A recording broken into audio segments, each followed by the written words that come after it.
If you watched my first video, I talked a lot about how my childhood and growing up in a home with a mother who neglected and mentally abused me and really did her best to force me to be codependent on her and to base my self-worth on her validation, affected me as a child, and then subsequently as an adult, having a stunted inner child, and how much that hurts me today and how difficult that makes living in today's society.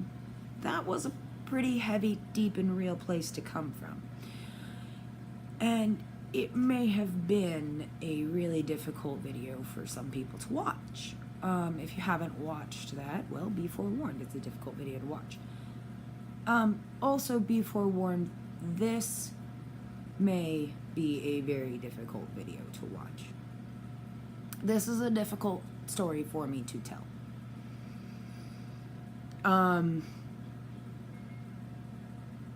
Yeah, here we go. I was, well, the year was 2013.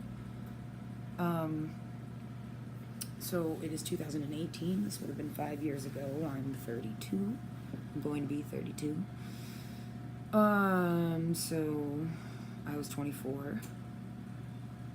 No, that's totally not right.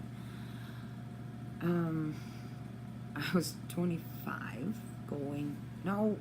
26, going to be 27, because 5 plus 27 is 32. Anyways, that's of not a terrible amount of importance. I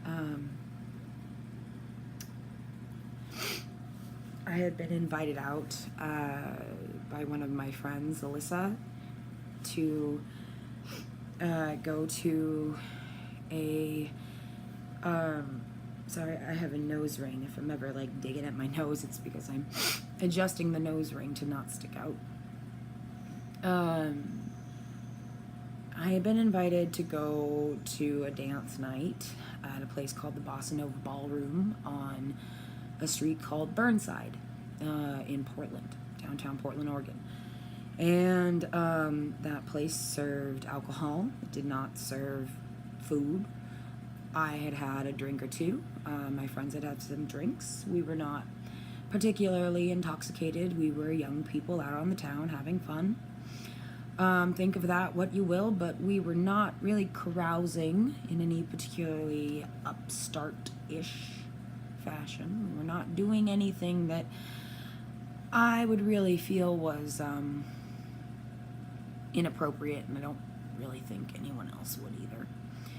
So we got hungry, as people will, and we went up the road to a place that was not considered a bar. It served beer by the can, and it also was a burger place. Portland is an interesting town, and it has many 24-hour places that are catered, especially on Saturday, Friday nights, to these types of events where young people might be out late at night and want food that is not at a bar, because they might be going back to an event like this. So that is exactly what we were doing. We went and we got food. We had gotten our food. They were fairly small tables. Our group of 5 was split amongst 2 tables. It was me and a male friend at one table, and it was 2 females and a male in our group at a second table. At that second table were Alyssa and her friend, whose name I believe was Spiky, and Alyssa's boyfriend, Vinny.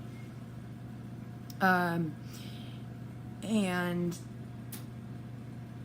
while we were eating, 3 guys came in and ordered food. They got their order number and sat, 3 of them at one table, at the table that was next to the table where Alyssa and Spiky and Vinny were sitting. One of them felt it was appropriate to stick his hand into the butt crack and pants of Spiky, whose butt crack was apparently exposed in what one might call a plumber fashion. I think we all know what that means. Clearly this was inappropriate. By any standards, interpret it however you will based on today's standards. Spiky reacted by yelling, "What the hell are you doing?" jumping out of her seat. At that point, I looked at the guy across from me. Again, he was with our group of 5. His name was, his last name was Cox. Sure, we'll just call him Cox, 'cause I can't remember his name. So I looked at Cox, and I said, "Hey man, something's going on." So we looked at what was going on. I didn't know what had happened, but what had happened was that Vinny had said, "Hey man, what are you doing?" And shit escalated from there. Me and Cox stood up and looked at what was happening. By then, they had stood up. Everybody had kind of backed off the tables. And the staff came out to address what was happening, because things were clearly escalating. And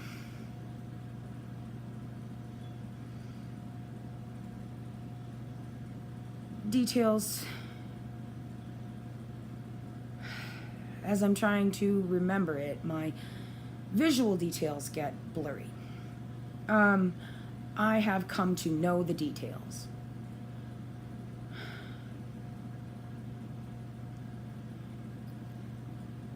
As I have come to know the details,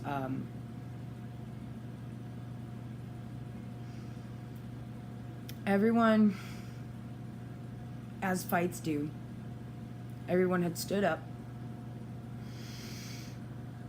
backed off the tables, kind of come back to a group mass. Before anybody could really do anything to each other, the staff said, "Hey, break it up. Stop this. What are you doing?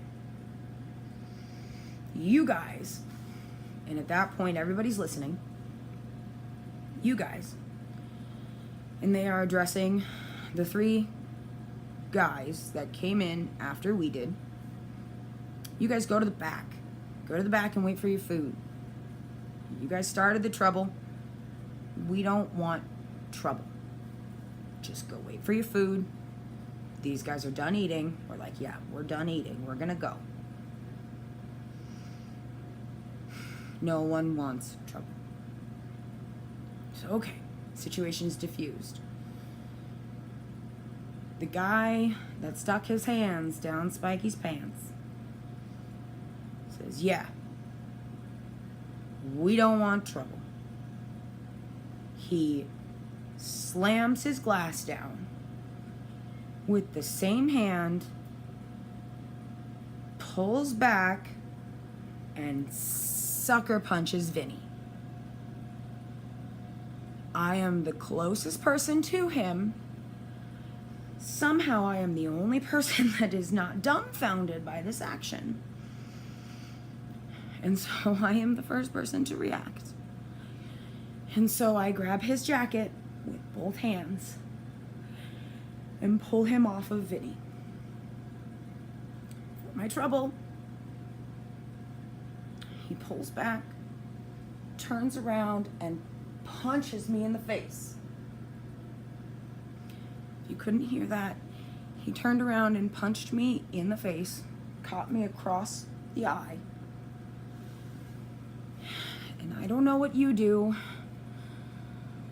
when you fall down, but I don't let go. I hang on. I try not to fall down, and that's what I did. And so we went down together, and there was a struggle. And he got me around the neck with his right hand, and with his left hand, he beat my head in 10 to 12 times until I went limp. And all of the damage is up in here.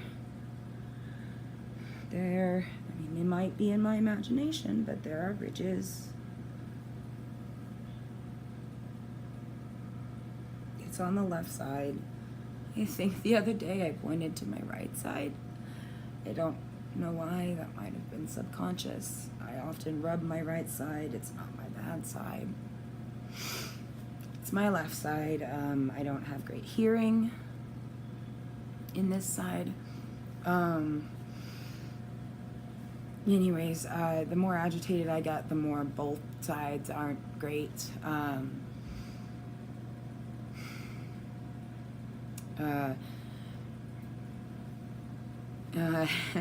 I touched it. It's getting a little tingly. I'm getting a little excited. I'm just gonna.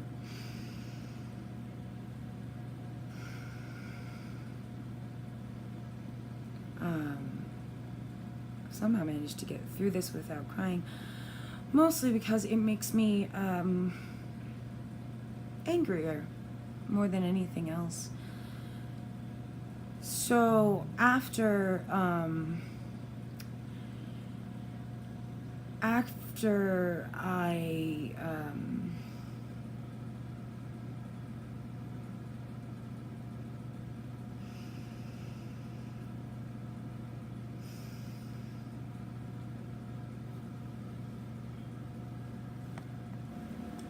all right.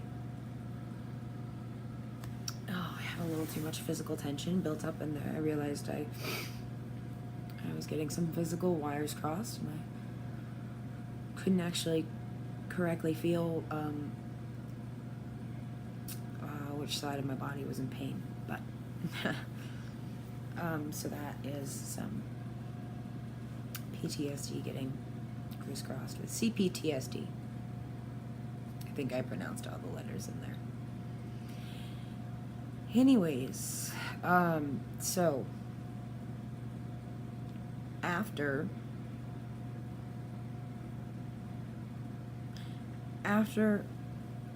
I need to stop saying after. There was a struggle, and he had me pinned, and I remember hearing, "It's the cops, it's the cops." And the next thing I remember seeing is his feet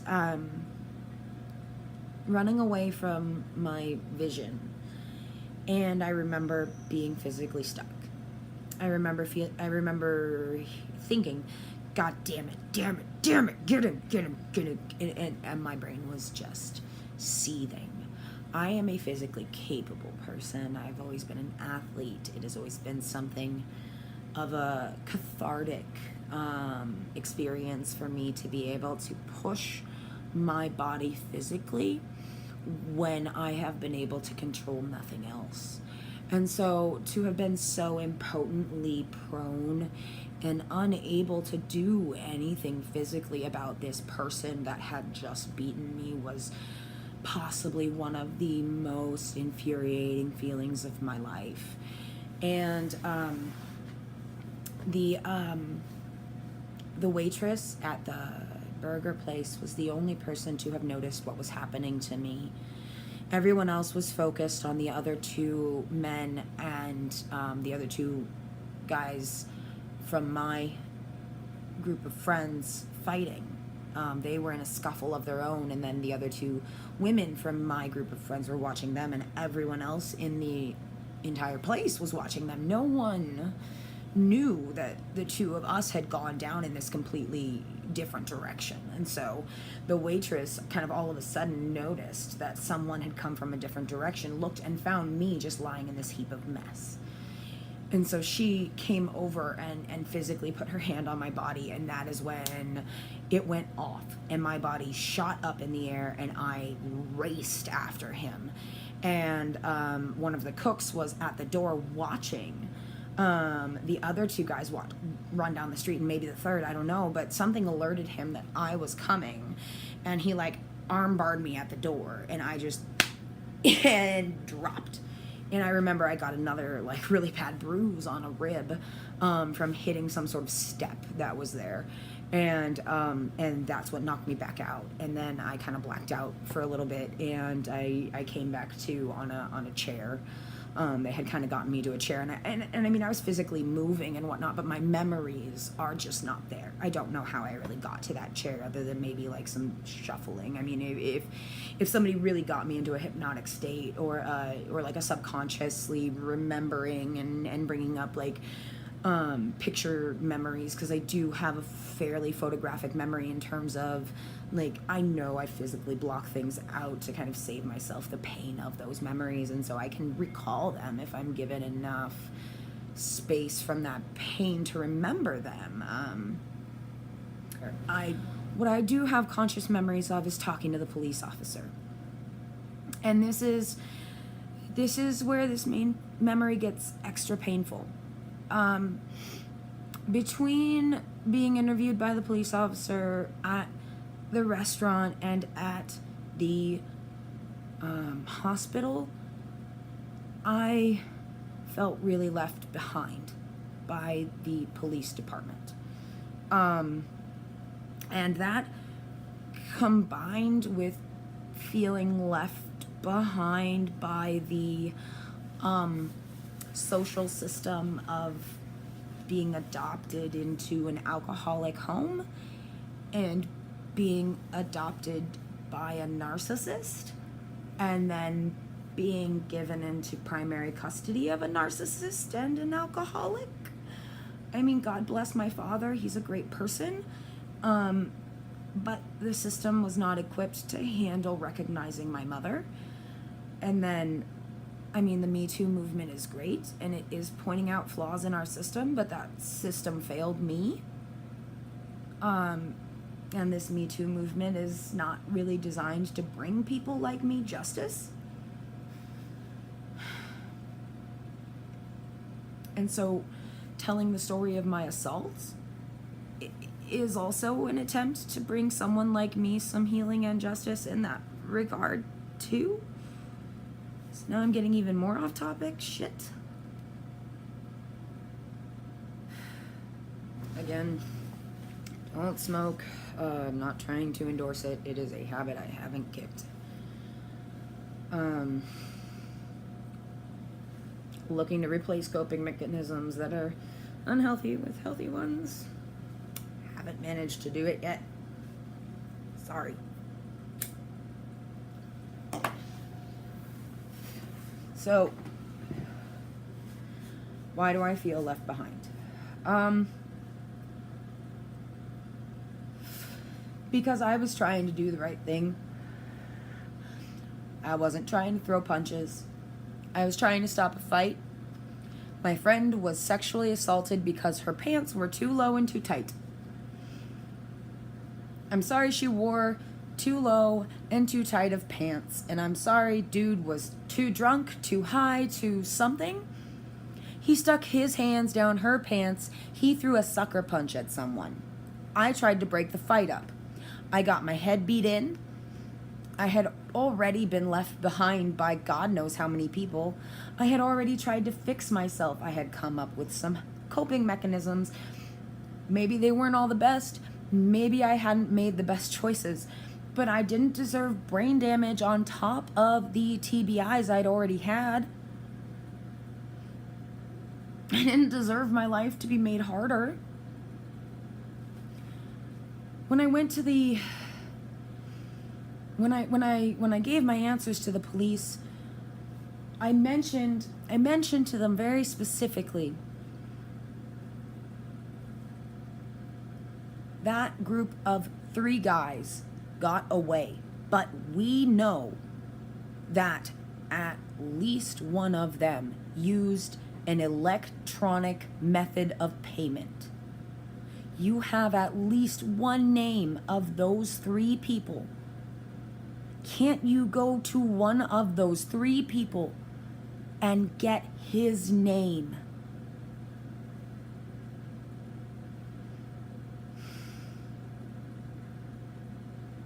Can't we start somewhere for some justice? I got some help from the Oregon government. There is a program that helped me with my medical bills and the ambulance bills, so I was not in debt. At least from that. That helped. It did. Thank you, Oregon. I'm glad you had that. It's a victims assistance program. But that's all it did. I'm still a victim. Still a lot of issues from that.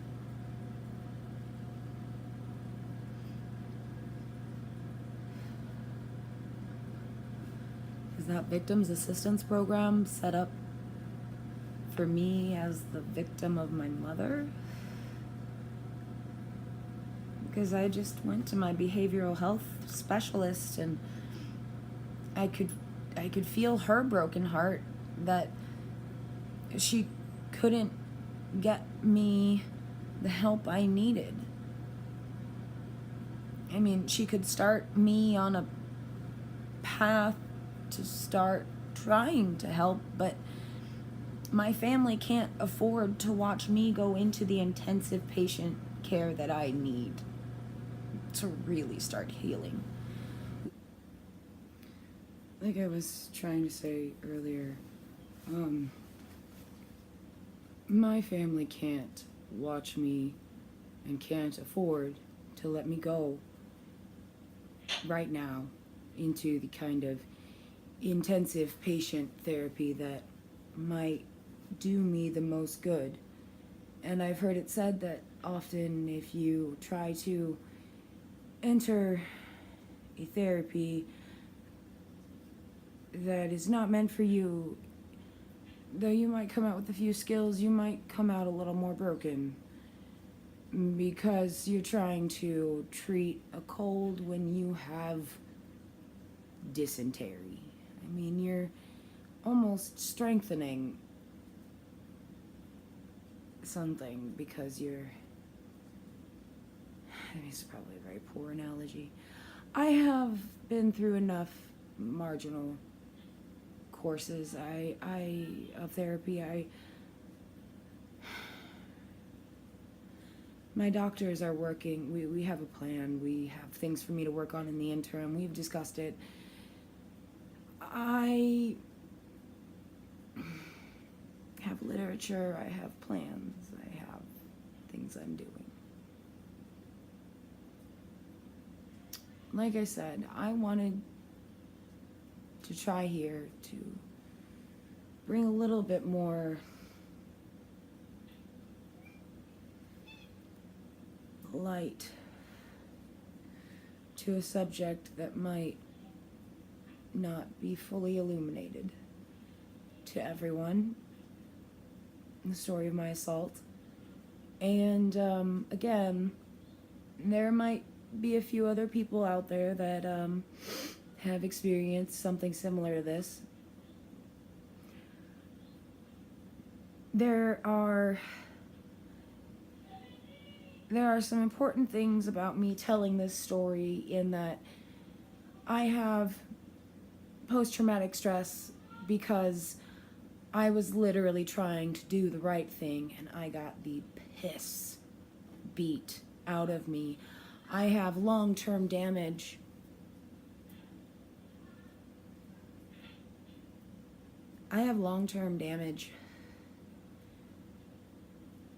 that I will never be able to fully see. And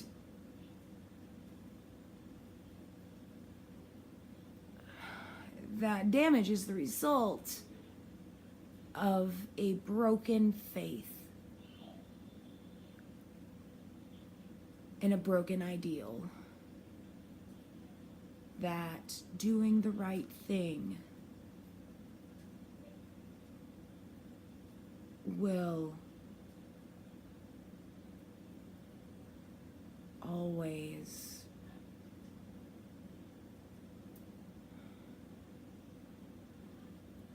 that good will always win. That evil will always lose.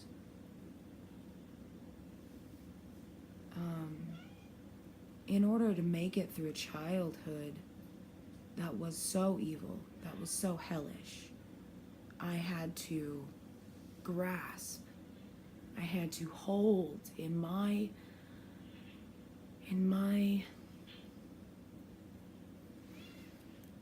broken, devastated inner child, the last granule of shining, pure hope was that if I was good enough, if I was pure enough in my soul, one day I would build up enough good karma. I would be golden enough that some good would come back to me. That one day, someone, maybe even my mother, would love me enough that it would all go away.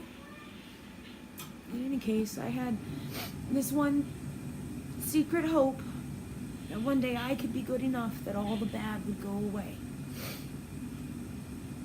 And that ideal was beaten into a pulp. And so, somewhere mixed into that post-traumatic stress,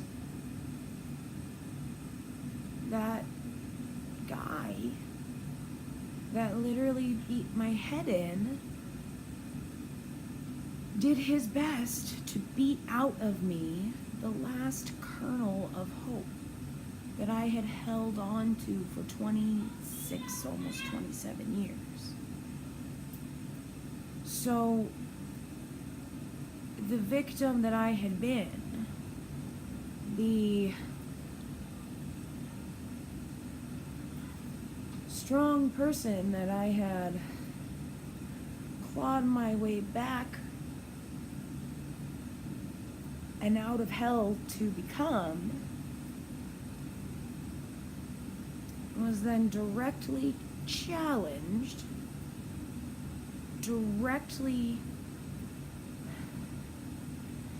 that person was put in direct conflict. That good was directly fighting evil, and evil won. And good had to climb back out of the hole.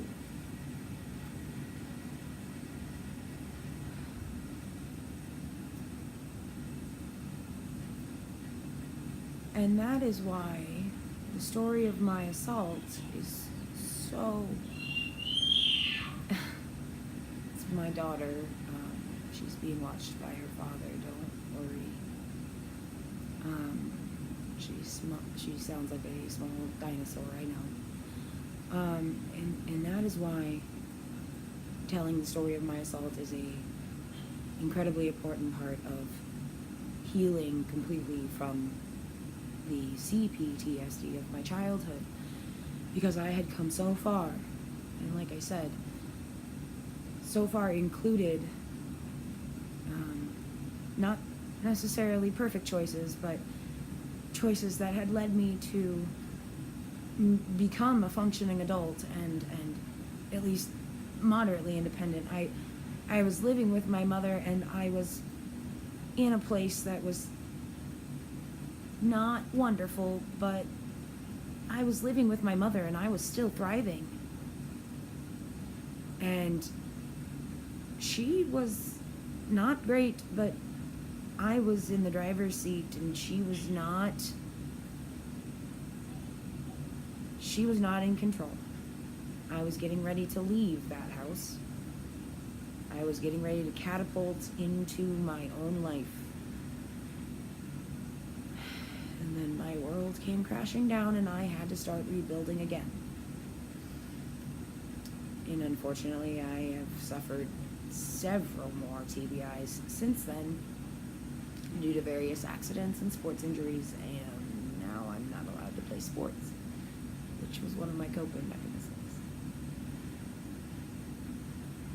That's quite sad for me. So, I am, again, working on finding more and healthier coping mechanisms to move forward.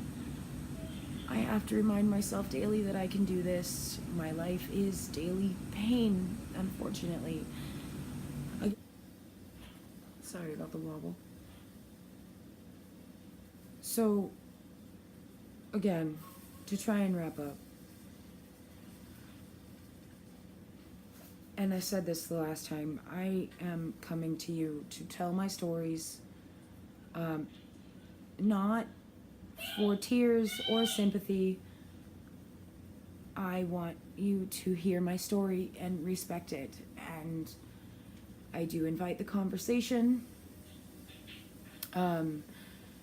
changing minds about what assault is and what abuse is and what mental and verbal abuse can do to a person, as well as post-traumatic stress. Complex post-traumatic stress is a newer thing. It's not in the DSM. It's not been studied as much. I am a very complicated case, and it just gets worse from here. Comments, questions are welcome. Please avoid trolling. It's important that if you're really tempted to just poke holes in my argument, that you ask yourself why you're poking holes. It's a lot easier to sink a ship with holes than it is to try and keep it afloat when you find the holes. So please ask yourself why before you criticize, and maybe ask questions before you criticize. I really do invite you to open conversations. Let's talk. Thank you for listening.